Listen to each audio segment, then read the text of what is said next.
Olá pessoal, sejam bem-vindos a mais um episódio do Godic Talks Empresarial. Tenho o enorme prazer de receber aqui o Sérgio Gestas, que ele tem uma carreira brilhante na advocacia de escritório e também dentro de empresas familiares.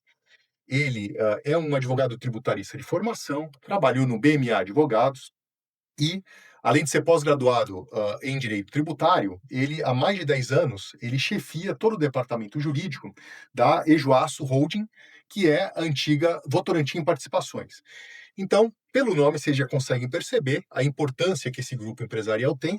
E agora, com a edição, aí, ou pelo menos com a aprovação do projeto de lei 1087 de 2025, nós temos aí toda uma discussão de como isso vai afetar os acionistas, distribuição de lucros e tudo mais, né? Então, tenho o enorme prazer de receber o Sérgio aqui. Sérgio, seja bem-vindo a mais um episódio do Godic Talks. Marcelo, muito obrigado. Uma satisfação, uma honra ser convidado aqui para trocar ideias com você. Acho que é um bate-papo bastante rico e acredito que a gente vai agregar um pouco de valor dentro desse ambiente conturbado que é o nosso ambiente fiscal, mais do que nunca, com essa medida nova que vai trazer um impacto bastante grande para as pessoas físicas.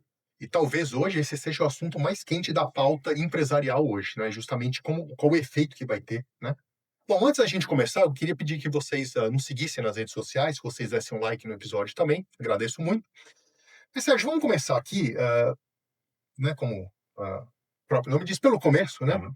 O que representa esse projeto de lei 1087 de 2025, né? O que ele trouxe à pauta? Qual que é o arcabouço geral dele? O que ele representa para o mundo empresarial? Vamos lá. Acho que está dando um passo atrás, né, para buscar um ambiente eleitoral. Lá no momento onde o Lula pretendia ainda vir ao seu terceiro mandato, uma das suas bandeiras seria trazer uma faixa de isenção maior para as pessoas que tivessem rendimentos até R$ 5.000. E ele vinha trazendo essa promessa de campanha ainda não cumprida, se aproximava, como se aproxima, né, do próximo período eleitoral e forçadamente, em função do ambiente fiscal, havia uma necessidade de, para além de cumprir com essa promessa eleitoral, trazer algum possível alívio fiscal para os cofres, né? Então, como é que a gente traria esse remédio? Então, dentro desse ambiente, necessariamente, ele teria que passar essa isenção e ele trouxe essa isenção, só que, ao mesmo tempo, teria que trazer a compensação para que não houvesse ali uma criminalização na lei de responsabilidade fiscal. E conseguiu passar dessa forma, com o apoio da sua base, a isenção do imposto de renda para os rendimentos até R$ 5.000 e, como contrapartida, trouxe a tributação dos empresários, né, que recebessem acima de R$ 50.000 reais por mês, a título de dividendos, né, das suas participações societárias, ou de R$ 600.000 no ano, como uma medida compensatória à isenção. Então, acho que o plano de fundo é esse, é trazer uma suposta justiça tributária, ao mesmo tempo que, na prática, buscando aumentar a arrecadação do governo federal. Muito bem. Algumas pessoas vêm dizendo que isso seria quase que uma reforma silenciosa do imposto de renda no Brasil, né? Qual a Uhum. sua visão sobre isso? Você acha que isso é uma reforma silenciosa do imposto de renda ou é meramente uma medida de uma compensação tributária, já que eu vou aumentar a faixa de isenção para 5.000 de um lado, eu só preciso aumentar o cobertor tributário do outro para, né, para cobrir a despesa? Qual que é a sua visão a respeito disso? Eu acho que, mais uma vez, a gente perde, enquanto nação, a chance de fato, reformar o nosso sistema tributário, que é um sistema bastante complexo e ineficiente, como todos nós sabemos. O que se era esperado desde a administração anterior é que a reforma relacionada ao imposto de renda, seja da pessoa jurídica, seja da pessoa física, ela de fato viesse como uma reforma, no sentido de transformar o sistema e trazer, sim, uma maior racionalidade para esse sistema. E o que se discutia lá no passado que eu digo lá em 2019, Uhum. basicamente era como é que eu redistribuo o imposto de renda na cadeia como um todo, né? Seja na ponta do consumidor até o acionista, daquele que investe efetivamente na produção de produto ou de serviço. E o que se discutia então era reduzir a carga tributária da pessoa jurídica para que, se isso se encaixasse, inclusive, com uma tributação média dos países que são membros da OCDE, e o Brasil ele pleiteia estar nesse grupo de países desenvolvidos, cuja alíquota média da pessoa jurídica está em torno de 20 e 25, né? E aqui no Brasil, como a gente sabe, quando a gente soma imposto de renda, a contribuição social sobre o lucro líquido, a gente tem, uma alíquota média de 34%. Então, como é que a gente redistribuiria, reduzindo a carga na pessoa jurídica e trazendo uma carga para a pessoa física? Uhum, Isso seria uma reforma, né, do ponto de vista econômico, do ponto de vista mais lato.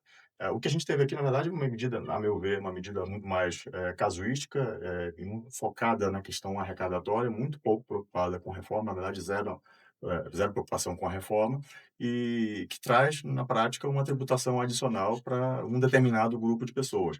Há quem diga que pelas faixas, de rendimento eleitas, estaria se tributando supostamente o tal, entre aspas, "andar de cima". uhum. Há controvérsias também sobre esse aspecto, até porque acredito que o foco não era especificamente esse, Uhum. mas respondendo de forma objetiva à tua pergunta, eu encaro muito mais como uma medida arrecadatória do que efetivamente uma reforma silenciosa, que de reforma não tem nada, a É. meu ver.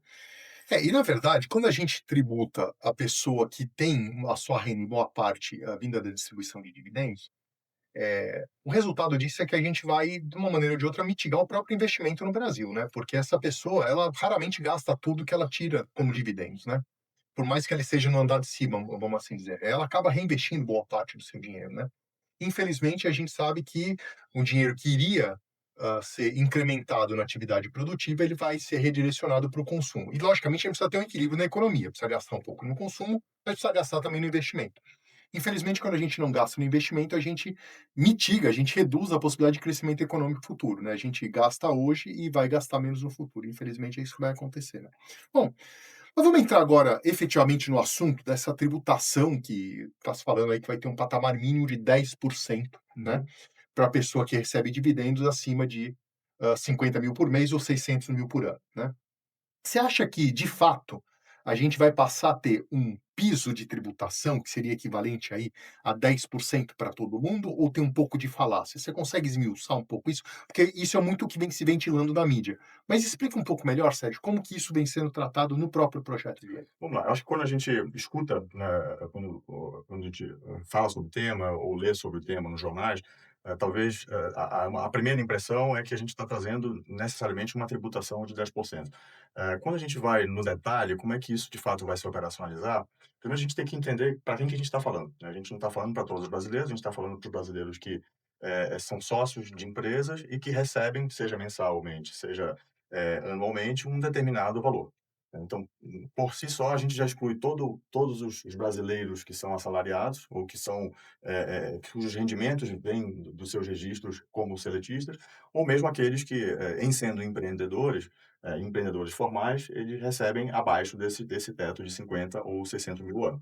Então, para esse público específico, o que se traz necessariamente é, sim, uma alíquota mínima, mas acho que a determinação do quanto que essa nova mordida ela vai representar no bolso de cada um desses contribuintes, ela está muito ligada ao quanto que esses contribuintes têm outros rendimentos. Como Uhum, assim?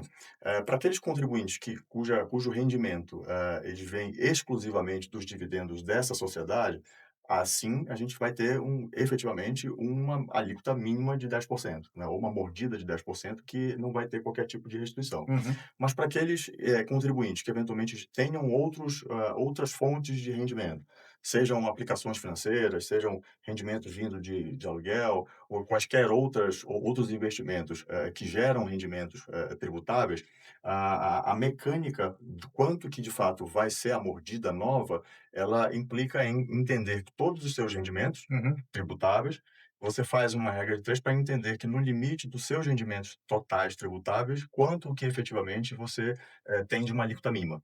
A partir dessa identificação, esses 10% que serão retidos como uma antecipação dos dividendos, eles vão ser, efetivamente entendidos lá na frente, quando uhum, da entrega da declaração de imposto de renda, se você precisa, complementar algo ou eventualmente, até restituir.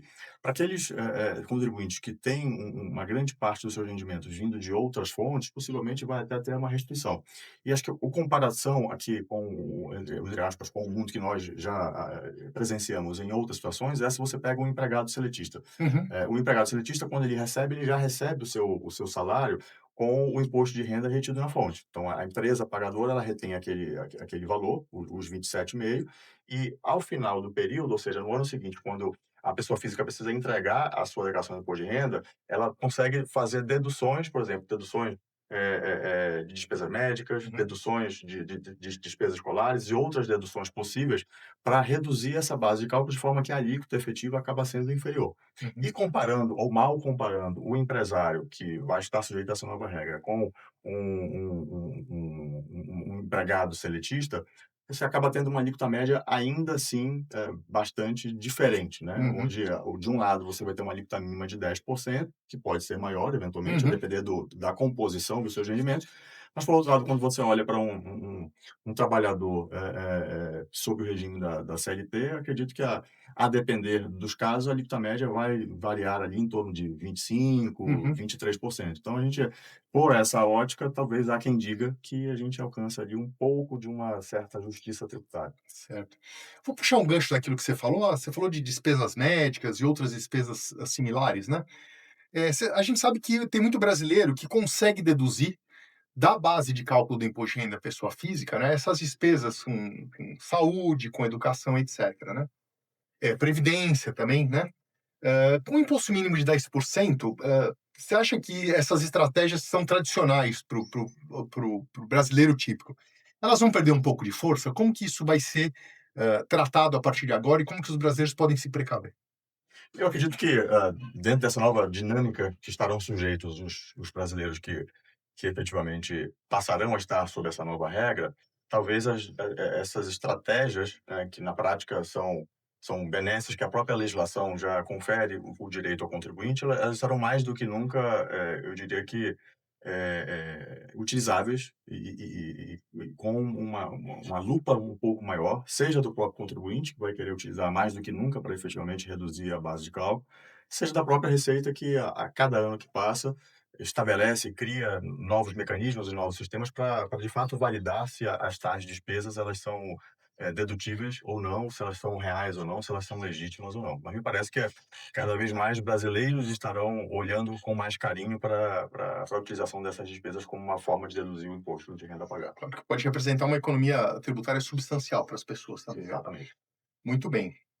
Bom, a lei fala em tributação para quem ganha ou retira como dividendos 50 mil para cima, né, por mês, ou 600 mil por ano, né?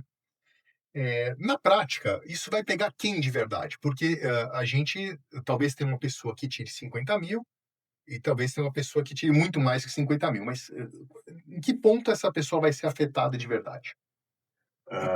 Você fala em que sentido? É, quem que, o empresário que recebe boa parte da sua remuneração via dividendos, Tá? quem que tem uma chance maior de ser afetado por isso, na sua visão? Porque, logicamente, só o futuro vai dizer como isso vai se desdobrar, porque as pessoas vão aprender a mexer com isso, a manipular, a jogar mais despesa, etc. Uhum. Mas na prática, quem que vai ser pego nessa tributação, nesse modelo novo? Eu acredito que os empresários que são acionistas de grandes corporações, porque têm talvez menos controle sobre a gestão do dia a dia da empresa e terão menos capacidade de trazer criatividade para a contabilidade da sua empresa, seja por uma questão do tamanho dos rendimentos, seja por uma questão até de compliance e de Uhum. governança por outras regras. Ao passo que aquele investidor cujo rendimento está muito próximo do que seria esse piso, talvez consiga criar alguma estratégia com alguma certa criatividade para tentar postergar ao máximo a aplicação dessa regra. E será que eles vão poder continuar usando, por exemplo, a despesa criada por JCP, né, o juros sobre capital próprio? Será que isso seria uma estratégia boa, por exemplo, para mitigar esse risco de ter que pagar mais imposto? Acho que a gente ainda tem ali, eu diria que 2 formas de remunerar o acionista, que não necessariamente o dividendo, né, e que não foram, pelo menos no primeiro momento, alvo dessa nova regra. Uma é a JCP, né, Uhum. que é a remuneração do próprio capital, da forma como a legislação prescreve. Que também tem os seus limites, não dá para aplicar nem em qualquer quantidade, né? Exatamente. E a outra seria a própria uma redução de capital. Uhum. Muito se falou, ainda durante o processo legislativo, do quanto que o legislador traria algum tipo de regra para evitar que a redução de capital fosse uma das formas de se continuar remunerando o acionista sem ter essa aplicação da nova regra. O texto do projeto de lei não traz nenhuma regra específica. O que se imagina é, até olhando para a experiência comparada de outros países onde a tributação sobre dividendos ela já é mais usual, é que em algum dado momento a legislação brasileira ela venha a ser ajustada para que, no limite, a redução de capital seja permitida tão somente a partir do momento onde não haja mais prejuízo. Uhum, De forma que você vai ser obrigado a utilizar o próprio capital ou as reservas para que você tenha uma maior justiça econômica, vamos assim dizer. uhum, Mas a gente acredito que ainda tem essas duas outras alternativas aí como forma de planejamento, eu diria, até econômico-financeiro, né, de como, uhum. como remunerar o acionista sem a aplicação dessa nova retenção. É curioso porque, nos Estados Unidos, por exemplo, que é um bom paradigma para a gente ver o que acontece, muita operação societária ela acaba sendo estruturada, com vistas a uma economia tributária. Então, muitas vezes, ao invés de se pagar dividendo, que tem um nível de tributação, se paga, por exemplo, como redução de capital ou como eles falam de return of capital, né, o retorno do capital ao acionista, né. Em outras situações, eles fazem, reestruturações societárias, não no sentido de reestruturação da lei de falência e recuperação, mas reestruturação de fazer uma cisão, etc, né. E lá isso é bastante comum. Você acha que, então, levando tudo isso em consideração, pode ser que a gente tenha um retorno ao que era antes, lá em 1900, até 1994, quando o dividendo era tributado no Brasil, e que até espelhando o que você vê nos Estados Unidos, será que a gente pode ter um retorno ao passado?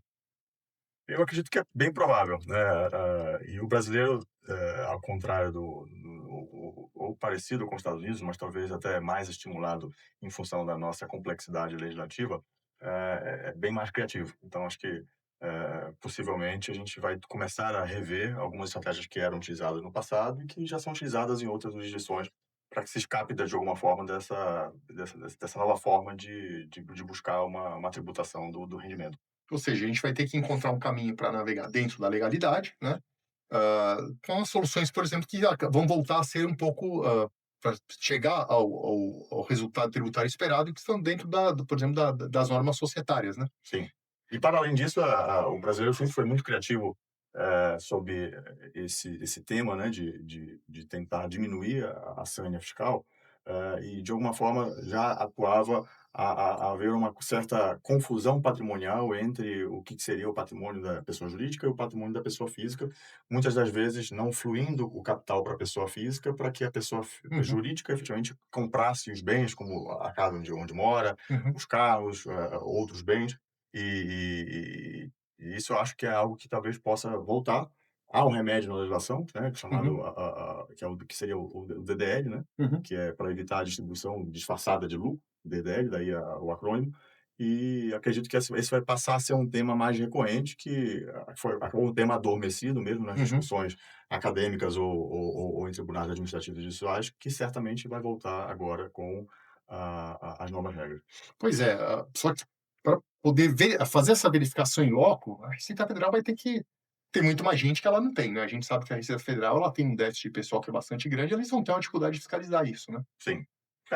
Acho que é natural do sistema, da mesma forma como acho que as receitas, seja federal, seja estadual, elas têm ano a ano, melhorado os seus sistemas, né. Acho que um exemplo do que deve melhorar para 2026 2027 relacionado a imóveis, né, a propriedade de imóveis. Hoje é muito comum que você, numa relação de locação, você combine entre locador e locatário, haja uma combinação para que o locatário não declare o que faz o pagamento, ao mesmo tempo que o locador não declara que tem aquele rendimento, e a gente tem essa transação afora da tributação.